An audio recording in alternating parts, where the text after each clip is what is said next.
Big boss 19 की तान्या मित्तल पर अब कई बड़े आरोप लग रहे हैं। तान्या मित्तल पर झूठी बातें और हवाबाजी फैलाने का आरोप तो लगा ही था, लेकिन अब इसके साथ साथ तान्या मित्तल पर फेमस होने के लिए सनातन धर्म का इस्तेमाल करने का इल्जाम भी लग गया है। तान्या मित्तल पर किस तरह ग्वालियर सनातन धर्म समाज सेवक अनंत शर्मा भड़कते हुए नजर आए और उन्होंने दो टूक कहा कि तान्या मित्तल को ग्वालियर की जनता बिल्कुल भी पसंद नहीं कर रही है। जरा ये देखिए। ग्वालियर की जनता तान्या जी को बिल्कुल पसंद नहीं कर रही। बिल्कुल ऐसा कोई ग्वालियर में नहीं होता। और आप देख रहे हैं आजकल के न्यू जनरेशन है, उन लोगों के एक एम्स होते हैं, एक अपनी हर किसी का एक सपना है, किसी को किसी फील्ड में जाना है, किसी को गवर्नमेंट फील्ड में जाना है। तो ग्वालियर में बिल्कुल ऐसा नहीं होता है कि लड़कियों को कम उम्र में शादी के लिए प्रेशराइज किया जाए पढ़ाई छुड़ाकर। पर लेकिन ग्वालियर के कई लोग ऐसे हैं कि जो तो आजकल पढ़ाई को ज्यादा बढ़ावा दे रहे हैं। हम लोग भी इसी चीज को लेके मुहिम पर चल रहे हैं आजकल कि भारत सरकार से, केंद्र सरकार से भी हम यही कहते हैं कि जो नई जनरेशन है उसको एजुकेशन की कमी है। एजुकेशन जितनी ज्यादा लोगों को मिलेगी उतना अच्छा है। तो ये तान्या मित्तल जी बिल्कुल गलत कह रही है कि ऐसा कोई कल्चर ग्वालियर के अंदर है। ये तो ग्वालियर का नाम खराब करने वाली चीज है। मेन बात ने ये बोला कि हमारे घर वालों ने हमको प्रेशराइज किया कि जल्दी शादी करने के चक्कर में, तो ऐसा बिल्कुल भी ग्वालियर का कोई कल्चर नहीं। ग्वालियर बहुत अच्छा एक सिटी है, एक छोटी सिटी है जहाँ सभी लोग अब बहुत मन प्रेम से रहते हैं। और यहाँ की सोच बिल्कुल भी ऐसी नहीं है जो कोई ऐसी सोच हो कि बच्चियों की शादी जल्दी की जाए, उनको काम नहीं करने दिया जाए, व्यापार नहीं करने दिया जाए, जॉब नहीं करने दिया जाए। ऐसी किसी भी व्यक्ति की कोई सोच नहीं है।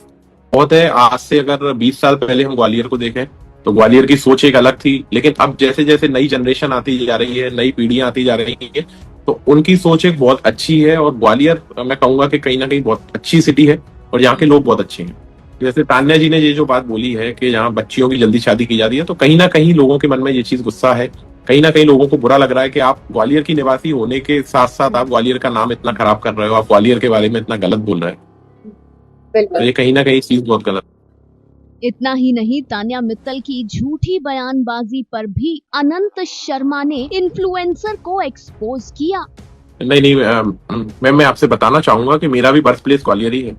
और मैंने तो कभी ऐसा नहीं देखा कि इतना बड़ा घर तान्या मित्तल जी का है या फिर लिफ्ट वगैरह है। तो ऐसी जानकारी तो मुझे है नहीं। और अगर कहीं से जानकारी किसी को मिले कि ग्वालियर में कहाँ पर इतना बड़ा उनका घर है, तो मैं भी तो एक बार देखूं कि इतनी बड़ी कोई चीज हमारे ग्वालियर में है और वो हम तक आज तक हमारी जानकारी में नहीं आ पाई है। ऐसी मैं तो ये मानूंगा कि ग्वालियर के किसी भी निवासी को ऐसी कोई जानकारी मेरे हिसाब से नहीं होगी कि उनकी इतनी बड़ी फैक्ट्रीज वगैरह हैं। हाँ, उनके कुछ एक ऑनलाइन वेबसाइट्स वगैरह हैं जिससे वो कुछ ऑनलाइन प्रोडक्ट सेल करती हैं। वो उनका एक ऑफिस वगैरह है ग्वालियर में सिटी सेंटर पर। इसके अलावा तो और कुछ ऐसी चीजें पता नहीं है हमको। कुछ भी चीज बोल रहे हो जो है ही नहीं, उस चीज को बता रहे हो। हम कहेंगे कि आदमी का हम ये मानते हैं कि थोड़ी चीज होती है उसको थोड़ा सा ऊपर करके बता देता है, लेकिन ये तो बिल्कुल ही झूठी बातें कर रही है कि जो चीजें है ही नहीं ग्वालियर के सभी लोगों को पता है। कोई भी ऐसा कोई प्रूफ आज तक उनका बिग बॉस में जब से गई है उसके बाद नहीं आ पाया कि इतना बड़ा उनका घर है, इतने गार्ड्स हैं, सारी चीजें जो वो बिग बॉस में बोल रही है। तो ये कहीं ना कहीं बहुत शर्म की बात है। मैं ये बोलना चाहूंगा कि ग्वालियर के महाराज हैं ज्योतिरादित्य सिंधिया, जो पूरे देश भर में और दुनिया भर में प्रसिद्ध है, जो उनको ग्वालियर का महाराज कहा जाता है। मैं ये मानूंगा कि 150 बॉडी गार्ड्स तो क्या पता उनके पास भी ना। अपने घर की जो बात बोली है कि इतना बड़ा मेरा घर है, 150 बॉडी गार्ड्स हैं, कई फैक्ट्रियां हैं और 6 बजे के बाद घर से बाहर नहीं निकलना, कई सारी चीजें जो वो बोल रही है, तो ये कहीं ना कहीं मेरे हिसाब से तो टोटली गलत बातें हैं। ग्वालियर में तो मैं सही बताऊं, हमें कभी अगर ऐसा है तो कभी हमको ऐसी दिखी नहीं है वो ग्वालियर में। और पॉपुलरिटी वाली चीज तो अभी ये बिग बॉस हुआ है तब से ही है, उससे पहले तो ऐसी कोई पॉपुलर नहीं थी। कुछ राज नहीं है मैम, कोई किसी का कोई राज नहीं होता। आज हम भी है, हमारा भी कोई राज नहीं है, हम कोई राज नहीं मानते किसी को। केवल हम किस चीज पर चल रहे हैं कि हमें हमारे साथ जनता का प्यार है, जनता हमको पसंद करती है, बस। अनंत शर्मा ने बताया कि कैसे छोटे कपड़े पहनने वाली तान्या मित्तल ने सनातन धर्म को पॉपुलर होने के लिए इस्तेमाल किया। के धर्म के रास्ते पर सोशल मीडिया पे हाइक लेने की एक जो होड़ कुछ इन्फ्लुएंसर्स की चल गई है, ये कहीं ना कहीं बहुत गलत है कि वो धर्म का रास्ता अपनाते हैं अपनी सोशल मीडिया को ग्रो करने के लिए, फॉलोअर्स ग्रो करने के लिए। और अगर आप काम कर रही हैं, आप साड़ी का व्यापार कर रही हैं, जो कपड़ों का व्यापार कर रही हैं, तो आप धार्मिक आस्था को ठेस ना पहुंचाएं, आप धार्मिक आस्था का रास्ता ना लें। अगर आप उस फील्ड में हैं तो आप उसी फील्ड पे फिर आगे चलिए, तो कोई आपको गलत कह ही नहीं पाएगा। कहीं ना कहीं से जानकारी ऐसी मिली जाती है कि आप किसी भी मंदिर में अगर जा रहे हो तो पहले आप आके मैनेजमेंट से बात कर रहे हो कि हम आएंगे, हम वीडियो बनाएंगे, फिर हम आपसे बात करेंगे। तो सारी चीजें कहीं ना कहीं जानकारियों में रहती हैं। कई बार कई हमारे सनातन संगठन है और कई हमारे देश के जो संत हैं उनकी तरफ से भी बहुत इनको अभी जब से बिग बॉस में गई हैं और ये ऐसी बातें कर रही हैं, तब से कहीं ना कहीं लोगों के मन में बहुत गुस्सा है इनको लेके कि आप सनातन कल्चर को प्लीज ऐसे खराब मत कीजिए। आपको जो करना है आप अपनी पर्सनल लाइफ में कर सकते हैं, उसमें किसी को किसी से इंटरफेरेंस करने की जरूरत नहीं है, लेकिन आप सनातन कल्चर को खराब ना करें। लीगल एक्शन होंगे अगर वो सनातन कल्चर को ज्यादा कोई ऐसी अगर वो टिप्पणी करती हैं, सनातन के लिए कुछ बोलती हैं, मंदिरों के लिए बोलती हैं, अगर वो ये भी बोलती हैं कि केवल मैं ये मंदिर जाती हूँ रील्स बनवाने, तो उस पर बिल्कुल उनके खिलाफ कार्रवाई होगी, क्योंकि सनातनी ये चीज बिल्कुल बर्दाश्त नहीं करेंगे कि कोई सनातन कल्चर को खराब करे। नहीं, सही बात है ये कि ये चीज बिल्कुल गलत है कि ये हमें भी ऐसा लगता है कि हम इनकी वीडियोस वगैरह देख रहे हैं तो ये केवल वीडियोस बनाने के लिए मंदिर जाती हैं, और इनके कई सोशल मीडिया पे पेजेस वगैरह पे इनके कुछ गलत फोटोज वगैरह वीडियोस वगैरह भी डले हैं कि आप अगर एक सनातनी हैं, आप हिंदू हैं, तो आप ऐसी चीजों का रास्ता मत अपनाइए।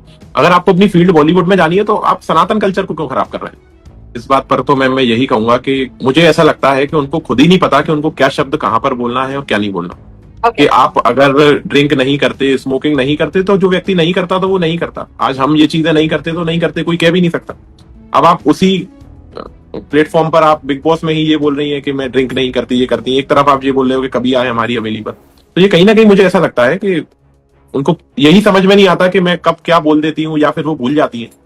पता नहीं क्या स्थिति है उनके साथ। तो सुना आप लोगों ने कैसे तान्या मित्तल को लेकर एक नया विवाद खड़ा हो गया है। अब स्वागत का तो आप कुछ कह नहीं सकते कि लोग कैसा स्वागत करते हैं, और कोई करता भी है कि नहीं करता ये भी चीज कोई कंफर्म नहीं है। क्योंकि स्वागत तो उस व्यक्ति का होता है जो एक अच्छी इमेज बना के आए वापस। ये तो ग्वालियर का नाम खराब करके वापस आएंगी ग्वालियर। 6 बजे के बाद कभी बाहर नहीं निकली, छोटे कपड़े नहीं पहने, मेरा घर किसी स्वर्ग से कम नहीं, ऐसे कई सारे झूठों के अलावा अब तान्या मित्तल पर सनातन धर्म को इस्तेमाल करने का इल्जाम लगा है। Final cut news desk.